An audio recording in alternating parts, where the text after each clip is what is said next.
Lex Luthor will stop at nothing to win the Omega Tournament and show up his eternal foe Superman. But how did he and the other villains escape imprisonment in the Phantom Zone? Well, let's hop into the pages of Superman issue number 32, a tie-in to the events of DCKO, and find out what happens next together, shall we? So then, picking up directly from where the last issue left off, this one actually begins with a quick little recap about Lois's short time as Superwoman. For a brief moment there, she had all the same powers as her husband and was actually really starting to get into the superhero game, but then as quickly as these mysterious powers arrived, they disappeared again. And because Lois has basically ping-ponged around from big story to big event, she never really had the opportunity to deal with the fallout of losing her amazing powers. So how perfectly timed is it then, while looking for information about the true origins of Doomsday and how they relate to the Heart of Apokolips, Lois ended up coming under attack by the corrupted forces of Darkseid's own Legion of Superheroes, including an evil version of Sunboy who blasted her body with enough solar radiation to reactivate her latent Superwoman powers, and not a moment too late either.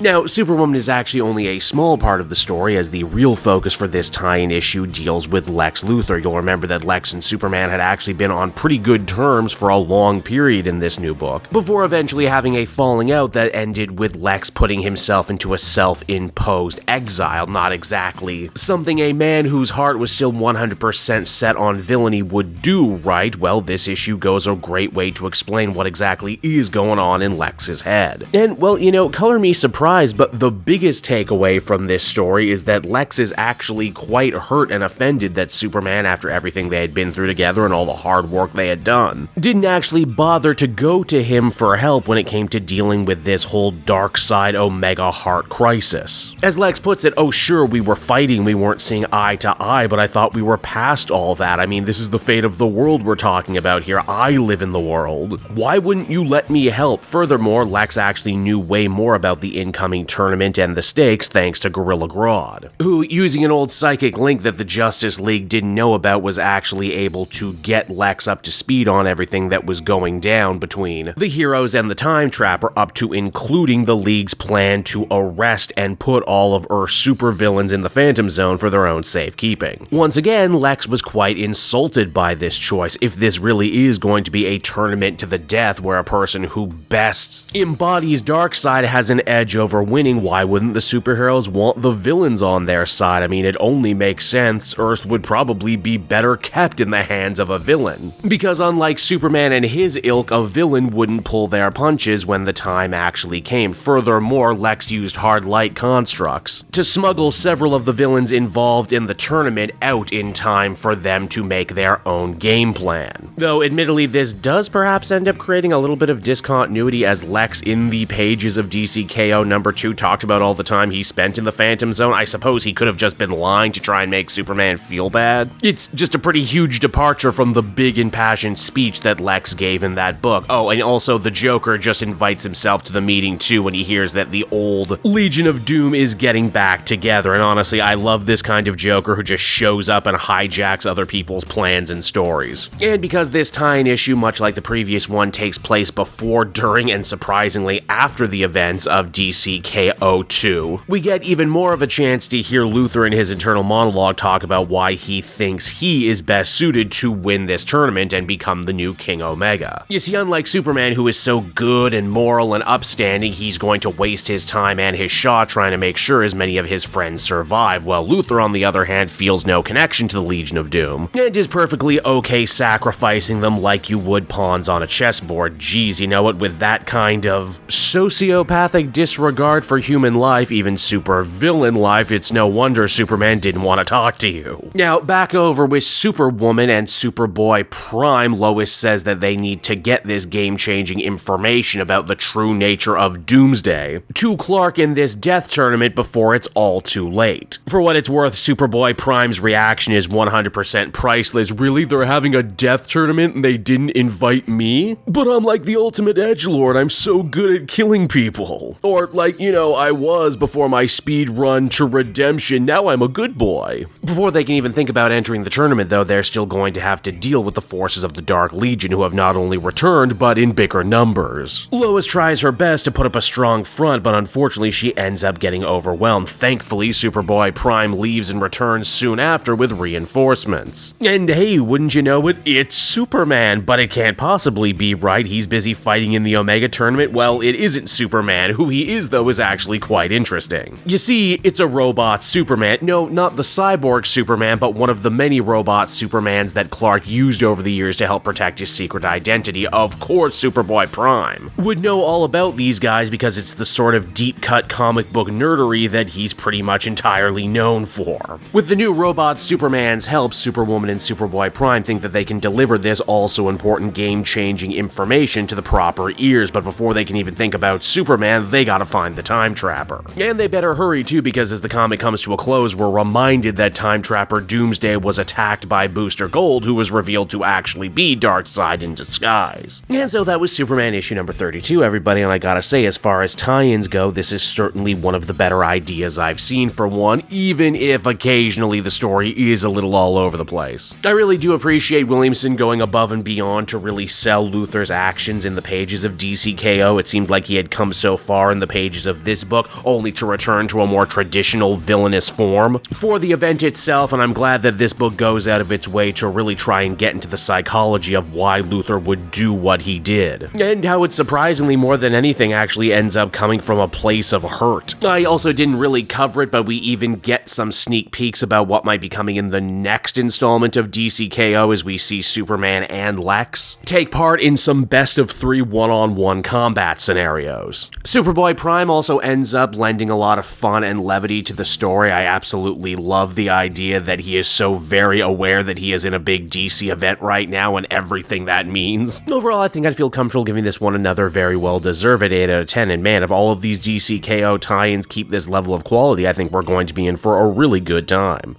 Hey there everyone, it's your old pal Cape Joel again, thanking you so much for watching to the end of the video. I hope you enjoyed it, and if you did, why not check out my Amazon link down in the description. Yes, that's right, the Cape Joel channel officially has its own Amazon storefront now. You can pick up a comic or anything else for that matter, and if you did, you'd really be helping me in the channel. So with that out of the way everyone, I will see you again next time. Bye-bye.